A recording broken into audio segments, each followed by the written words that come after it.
who could be returning from injury to help out the Texans on Saturday against the Browns.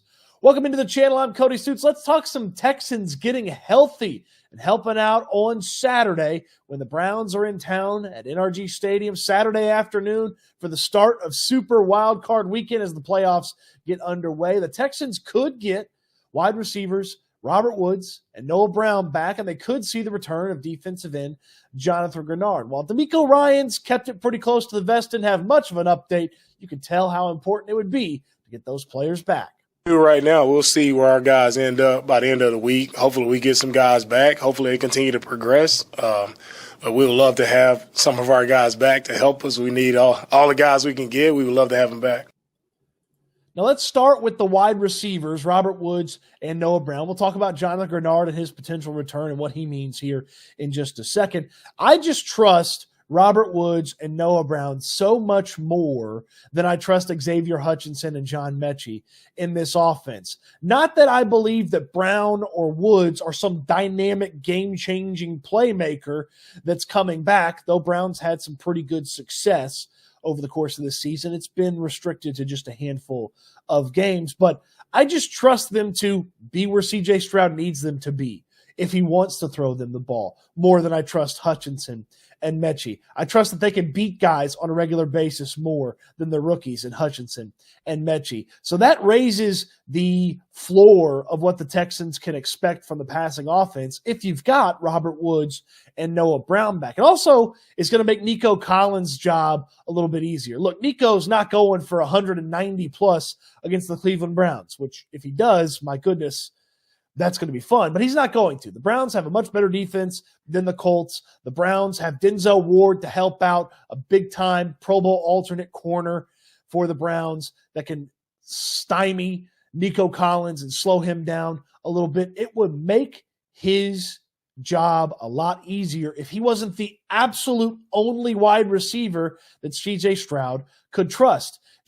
It doesn't have to be like, hey, Nico Collins is a non-factor now because you got Woods and Brown back. That's not what I'm saying. But getting Collins, Brown, and Woods back would, hey, you don't need Nico every single play. Maybe you don't have to throw the ball to him as much. Maybe those guys can take some of the pressure, take some of the coverage away from Nico, open some things up for him. Brown's got a back injury. That's something that's tough to deal with for anybody, football player or not. So that's tough. He didn't watch practice last week. You didn't see him at practice last week. So he's probably a little bit further off than Woods. But if he's out there just a little bit this week, I would think that he's going to go. And he's not been put on injured reserve. So the Texans clearly believed before last week's game that Brown could potentially go in a playoff matchup, and so hopefully he can go on Saturday. With Woods, it felt like he was close to going. He's watching practice all week. He worked out before the game, traveled with the team, ultimately was a no-go. Felt like he was pretty close, so getting him back would be big as well. I like DeMeco Ryans' comment on Monday as well about, hey, Nico Collins, C.J. Stroud, they've done a good job, but ultimately we just got to move the ball with whoever we can move the ball with. Position we're in now, the game we're in, we just have to find a way to move the ball, right? To me, Nico has done an outstanding job this entire year. He deserves a ton of credit for the season that he's had, a career year. He's shown up every single week and made play after play, whether he's double covered, it doesn't matter. He showed up with a willingness and a want to, right, to be that leading receiver for us, and he did that. And he deserves a ton of credit for that. If anytime you have more guys who can make plays, it's a plus for us. And we would like many more guys to step up and make plays for us. But at the end of the day, however you get it done, you get it done. No matter if it's Nico, right, no matter who it is catching the football, right, we just have to find a way to get the win. You saw a little bit of that get it done, however you get it done in the Colts game for the Texans. Andrew Beck catches a touchdown. Dalton Schultz is the second leading receiver. You don't have to have 150-yard Noah Brown. You don't have to have throwback Bobby Trees, a.k.a. Robert Woods. You've just got to have those guys when it's 3rd and 3. Can they get 4 yards? Can they run 4 yards, turn around? Can C.J. Stroud confidently throw them the football? That's what you need out of Noah Brown and Robert Woods should they be able to come back. I feel like Woods almost certainly is back. Brown, a little bit more of a question mark about him. But again, the way the Texans have operated by not putting him on injured reserve and getting somebody off the practice squad like Steven Sims or signing a free agent makes me feel like the Texans felt like he could play in this matchup on Sunday. So we talked about the two offensive players. What about getting Jonathan Grenard back? In the midst of his career year, the injury took him away here in the latter part of the regular season. But if Grenard could get back for this playoff matchup, and you'd have Will Anderson for a few snaps, not the entirety of the game, not his typical workload as he's nursing that high ankle sprain that he's been talking about for a couple of weeks now.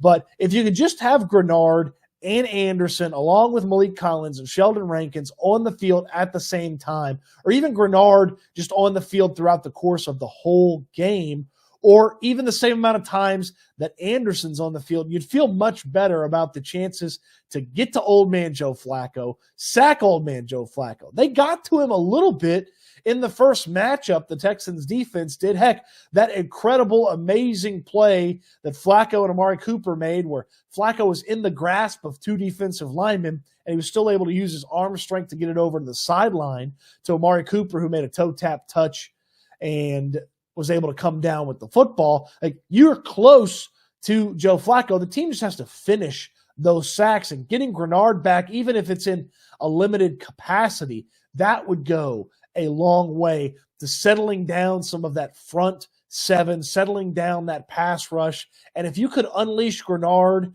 and Will Anderson, even if it's just on for sure passing downs, where maybe you trust Majai Sanders or Derek Barnett for most of the game, but on clear passing downs where you know, hey, we're going with Grenard and Anderson on this one, you still feel really good about your chances to get the Flacco. If you could hit him, ding him up a little bit early in the game, just get him unsettled, get him moving around in the pocket. If Flacco is a guy that's got pocket mobility, but a lot of his big-time stuff, a lot of the big plays, he needs a clean or comfortable pocket to make some of those big plays.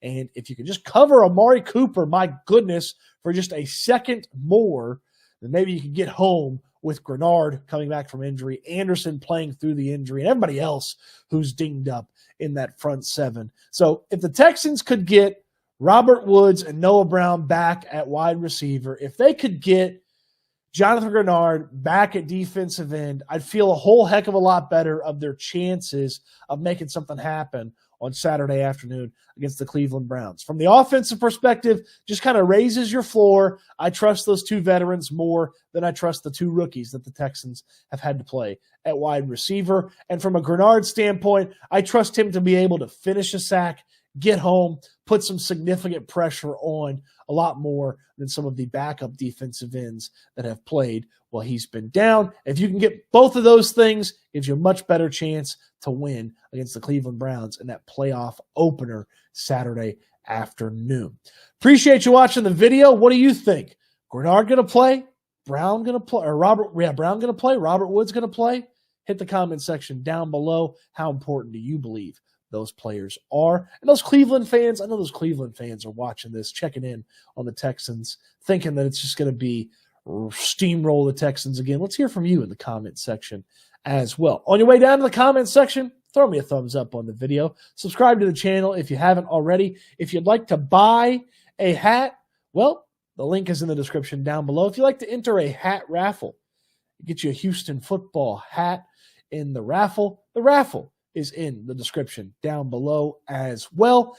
Houston football, where I do all my writing about the Texans, www.houfootball.com. You can find that in the description as well. If you're a subscriber to Houston football, a free subscriber, you get a bonus entry into the raffle. If you're a monthly subscriber, you get 5 bonus entries. And if you're a yearly subscriber, you get 10 bonus entries into the raffle to win yourself a Houston football hat. Check it out in the description down below. Check out all the other videos on the channel as well.